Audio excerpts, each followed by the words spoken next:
जय जय शङ्कर हर हर शङ्कर जय जय शङ्कर हर हर शङ्कर जय जय शङ्कर हर हर शङ्कर जय जय शङ्कर. அத்வைதம் தெய்வத்தின் குரல் 4ஆம் பாகம். போர் தீர்ந்து அமைதி காண. பிறவித் தண்டனை. ஒரு விதத்தில் பார்த்தால் இயற்கை மரணத்துக்கு அப்புறம் புனர்ஜன்மா ஏற்பட்டு மறு உடம்பு வருவதும் கூட அடி வாங்குவதற்குத்தான். சாத்விக தண்டனை அதிகமாகிவிட்ட இக்கால சட்டமுறை அமலுக்கு வருவதற்கு முன்பெல்லாம் குற்றவாளிகளுக்கு இத்தனை கசையடி என்று தண்டனை விதிப்பார்கள். கட்டி வைத்து அடிப்பார்கள். பெரிய குற்றங்களுக்கு தரும் அத்தனை கசையடியையும் குற்றவாளியால் ஒரே சமயத்திலே தாங்கிக் கொள்ள முடியாது. நடுவிலே மூர்ச்சை போட்டுவிடும் அல்லது உயிரே போய்விடும். இப்படி ஆவதற்கு விடக்கூடாது.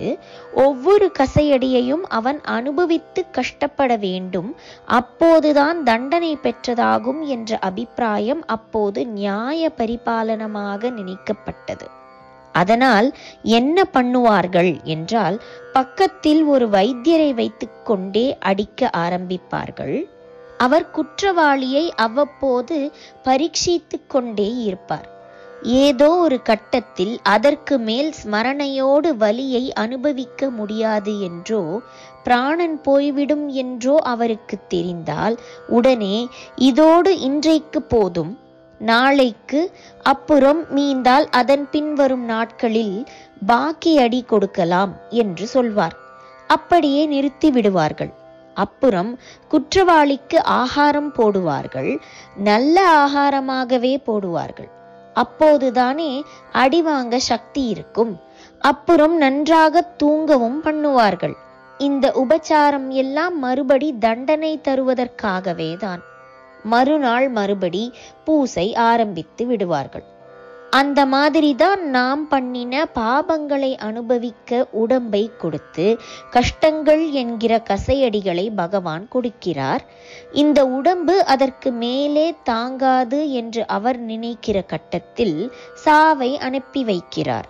அப்போதைக்கு தூங்க பண்ணிவிடுகிறார். கொஞ்ச நாழி அவரிடம் லயிப்பு. அப்புறம் அதே உயிரை பிறப்பிக்கிறார். குழந்தையாய் பிறந்து பால்ய தசை முடிகிற வரை அதற்கு கஷ்டம் அதிகம் தெரிவதில்லை. வியாதி வக்கை அதை பிடுங்கி எடுத்தாலும் அப்பா அம்மா அடித்தாலும் அப்போதைக்கு ஏதோ விராஜ் விராஜ் என்று கத்தி தீர்க்கிறதே தவிர துக்க சுமை என்று ஒன்றை தோளிலே போட்டுக்கொண்டு நீடித்து துன்பப்பட்டு கொண்டிருப்பதில்லை. வயசு வந்த பின் நாம் படுகிற கஷ்டத்தில் கால்வாசிதான் நாம் நடைமுறையில் பிரத்யக்ஷமாக அனுபவிப்பதாக இருக்கும். பாக்கி முக்கால்வாசி அந்த கஷ்டத்தையே பற்றி நினைத்து நாம் தோளில் தோய்த்து போட்டுக்கொள்வதுதான். துக்கம் கால்வாசி என்றால் துக்கம் கொண்டாடுவது முக்கால்வாசி. ஏற்பட்டுவிட்ட துக்கத்தை நினைத்து பார்ப்பது, இது போதாதென்று இதிலிருந்து இன்னும் என்னென்ன உண்டாகுமோ என்று இனிமேல் ஏற்படக்கூடிய துக்கங்களை கல்பித்து கொண்டே இருப்பது ஆகியவற்றின் பாரம் நமக்கு ஜாஸ்தி. குழந்தைக்கு இந்த மனசுமை இல்லை. எதையும் ஆழப்போட்டு கொண்டு நாம் உழப்பிக் கொள்ளுகிற மாதிரி இல்லாமல் அது க்ஷணத்தில் மறந்துவிட்டு லேசாகிவிடும். நம் மாதிரி அதற்கு வாழ்க்கை பிரச்சனைகளும் இல்லை. பொதுவாக குழந்தை பிராயமானது விளையாட்டு சீராட்டல் என்று சந்தோஷமாகவே போகிறது. குற்றவாளிக்கு ஆகாரம் போட்டு போஷிப்பு பண்ணி மறுபடி தண்டனை வாங்குவதற்கு திராணி உண்டாக்கிய மாதிரி நமக்கு பால்யத்தை வைத்திருக்கிறார் பகவான். அப்புறம் மறுபடி கஷ்டக்கசையடி ஆரம்பித்து விடுகிறது. வேப்பம்பழ தித்திப்பு. யாராயிருந்தாலும் ஒரே கெட்டதாக பண்ணாமல் எங்கேயோ கொஞ்சம் நல்லதும் பண்ணுவதால் நடுநடுவிலே கொஞ்சம் கொஞ்சம் இன்பமானது நடக்கிறது. இந்த சந்தோஷம் கசையடிக்கு ஆயின்மென்ட் போடுகிறது. எங்கேயாவது யாருக்காவது புண்ணியசாலிகளுக்கு கசையடி இல்லாமல் சந்தன பூச்சாகவே நடக்கிறது. அது ரொம்பவும் அபூர்வம். 100க்கு 90 நாம் பாபம் செய்தவர்களே ஆனதால் சந்தோஷம் 1 மடங்கு என்றால் கஷ்டம் 10 மடங்கு என்றே வருகிறது. ரொம்ப உசந்தாலும் வாழ்க்கையில் நாம் அனுபவிக்கிற ஆனந்தம் வேப்பம்பழ தித்திப்புத்தான். வேப்பங்காயை விட வேப்பம்பழத்துக்கு தித்திப்பு உண்டு என்பது வாஸ்தவந்தான். ஆனால் அது மாம்பழத்தின் தித்திப்பாக முடியுமா? ரொம்ப கசப்பிலேயே கொஞ்சம் தித்திப்புமாக அநேக கஷ்டங்களுக்கு மத்தியிலே அல்ப ஆனந்தம் நமக்கு கிடைக்கிறது. இவ்வளவுக்குத்தான் நமக்கு தகுதி. அல்லது இப்போதே நம் தகுதியை மீறி பகவான் கொஞ்சம் தயை தாட்சிண்யம் காட்டுவதால் தான் இவ்வளவு கஷ்டத்தோடாவது நிற்கிறது என்று சொல்லலாம். ஆசைதான் இதற்கெல்லாம் காரணம் என்றால், அந்த ஆசை உடம்பை அழிப்பதாலும் போகாது என்றால் என்னதான் பண்ணுவது? எப்படித்தான் தப்பித்துக் கொள்வது? விடாமுயற்சி வேண்டும். ஆசை அடங்க மாட்டேன் என்றாலும் திரும்ப திரும்ப அடக்க பார்த்து கொண்டேதான் இருக்க வேண்டும். வைராகியம் என்பதான ஆசையின்மையை, பற்றின்மையை சம்பாதித்துக் கொள்ள விடாமுயற்சி பண்ணிக்கொண்டே இருக்க வேண்டும்.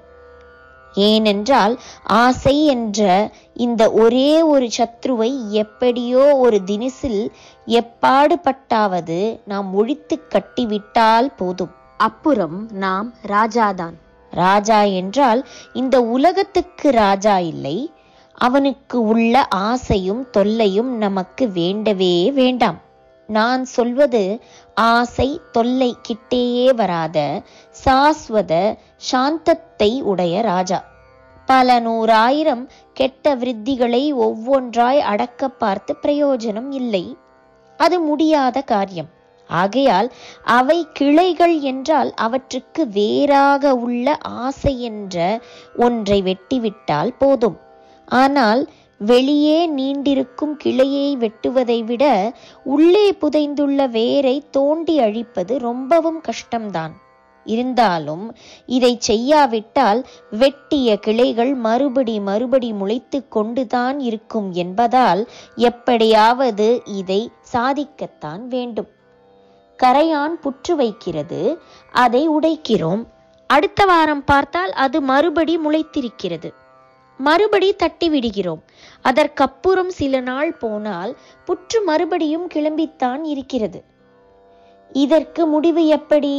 தாய்ப்பூச்சி இருக்கிற வரைக்கும் அது கொஞ்சம் கூட அழுக்காமல் சலிக்காமல் இப்படி புற்று வைத்து கொண்டேதான் இருக்கும். அது எங்கே எந்த சந்து பொந்தில் மூங்கிலுக்குள் ஒளிந்து கொண்டிருக்கிறதோ அங்கே தேடி தோண்டி அதை எடுத்து சம்ஹாரம் பண்ணினால்தான் அப்புறம் புற்று புறப்படாமல் இருக்கும். இப்படியே சகல கஷ்டத்துக்கும் சகல துர்விருத்திகளுக்கும் தாய்ப்பூச்சியாய் உள்ள ஆசையை அழிக்காமல் அந்த கஷ்டம் ஒவ்வொன்றையும் நிவிருத்தி செய்து கொள்ளவும் ஒவ்வொரு துர்விருத்தியாக போக்கிக் கொள்ளவும் பாடுபட்டால் அவ்வளவும் நிற்பலனாகத்தான் ஆகும். காஸ்-ஐ அதாவது காரணத்தை அழிக்காமல் விடும் வரை இஃபெக்ட்ஸை அதாவது விளைவுகளை நிரந்தரமாக அழிப்பது என்பது நடக்காத காரியம். பகவான் காம குரோதம் என்று சொல்லி குரோதத்தையும் காமத்திலேயே அடக்கி ஒருமையாக பேசும்போது இப்படித்தான் உபதேசம் செய்திருக்கிறார். காம ஏஷ குரோத ஏஷ ரஜோகுண சமுத்பவக. இதற்கு அர்த்தம் சொல்லிவிட்டேன். தொடர்ந்து மகாஷனோ மகா பாப்மா வித்யேனம் இகவைரினம் என்று சொன்னதற்கு கொஞ்சம் அர்த்தம் சொன்னேன். இந்த காமமானது பெருந்தீனி கேட்பது. மகாஷனக ஒரு தரம் தீனி போட்டுவிட்டால், அதாவது ஒரு ஆசையை ஒரு தரம் பூர்த்தி பண்ணி கொண்டு விட்டால் அதோடு அதன் பசி தீர்ந்து விடுவது இல்லை.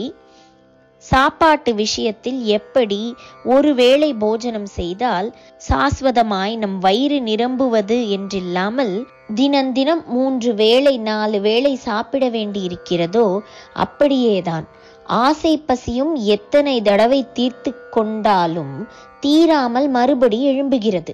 அப்புறம் மகாபாவி என்று ஆசையை பகவான் திட்டுகிறார்.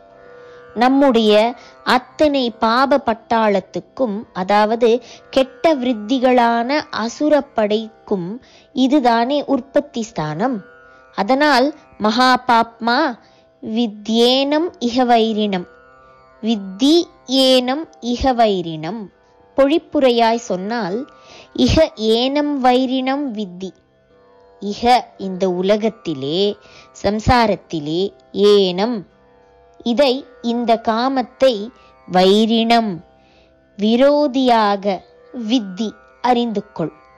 இந்த லோக வாழ்க்கையில் காமம்தான் பெரிய சத்ரு என்று தெரிந்து கொள்ளடாப்பா என்கிறார். ஜெய ஜெய சங்கரா, ஹரஹர சங்கரா, மகாபெரியவா சரணம்.